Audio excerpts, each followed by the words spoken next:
दोस्तों, आपको मेरा नमस्कार। तारीख 5 दिसंबर सन 1956। यह दिन वह था जब भारत संविधान के जनक डॉक्टर भीमराव अंबेडकर और उनकी मौत के बीच केवल 24 घंटे का बीच था। 5 दिसंबर को भीमराव अंबेडकर करीब 9 बजे देर से सोकर उठते हैं।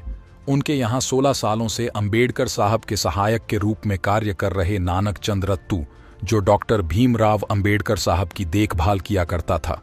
दोस्तों, अंबेडकर साहब का अंतिम समय कष्टों से भरा हुआ था।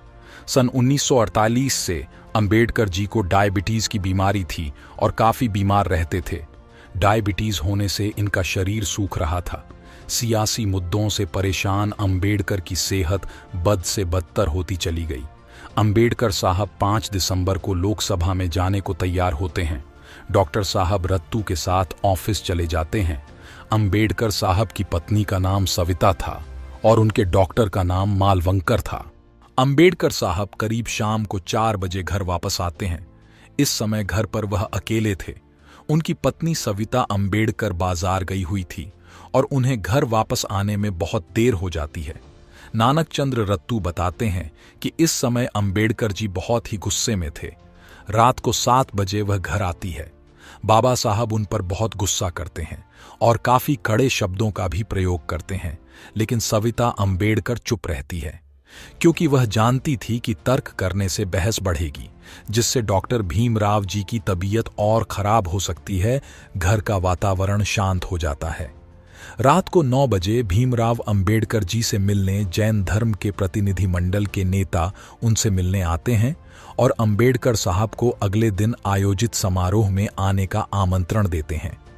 डॉक्टर साहब आमंत्रण को स्वीकार करते हुए कहते हैं कि अगर मुझे मेरे स्वास्थ्य ने इजाजत दी तो मैं समारोह में जरूर आऊंगा। तभी उनके डॉक्टर मालवंकर ने उनका चेकअप किया। सब कुछ नॉर्मल आया और वह मुंबई चले गए। दोस्तों, जैन प्रतिनिधि मंडल के जाने के बाद रत्तू ने उनके पैर दबाए। अंबेडकर ने सिर पर तेल लगाने को कहा। अब वह कुछ बेहतर महसूस कर रहे थे। अंबेडकर साहब बुद्धम शरणम गच्छामि गाना को पूरी तन्मयता से गा रहे थे। दोस्तों, उन्होंने इसी गाने का रिकॉर्ड रेडियोग्राम पर बजाने के लिए कहा। साथ ही रत्तू से कुछ किताबें अपनी पलंग के पास रखने को कहा। दोस्तों, रात का खाना खाने के बाद अंबेडकर साहब कबीर के दोहे गाते हुए अपने कमरे में चले जाते हैं। दोस्तों, सुबह जब श्रीमती सविता अंबेडकर उठी और डॉक्टर अंबेडकर साहब को जगाने गई तो उन्होंने अंबेडकर साहब को मृत पाया। रत्तू ने छाती पर मालिश कर हृदय को हरकत में लाने की कोशिश की। हाथ पैर हिलाया, ढुलाया, लेकिन कुछ फायदा नहीं हुआ और 6 दिसंबर 1956 को यह महान देशभक्त भारत माता की गोद में सदा के लिए लीन हो गया। जो इन्होंने भारत देश के लिए अपना योगदान दिया है, उसे भारतवासी कभी नहीं भूलेंगे और भारतवासियों के हृदय में अंबेडकर साहब सदा रहेंगे।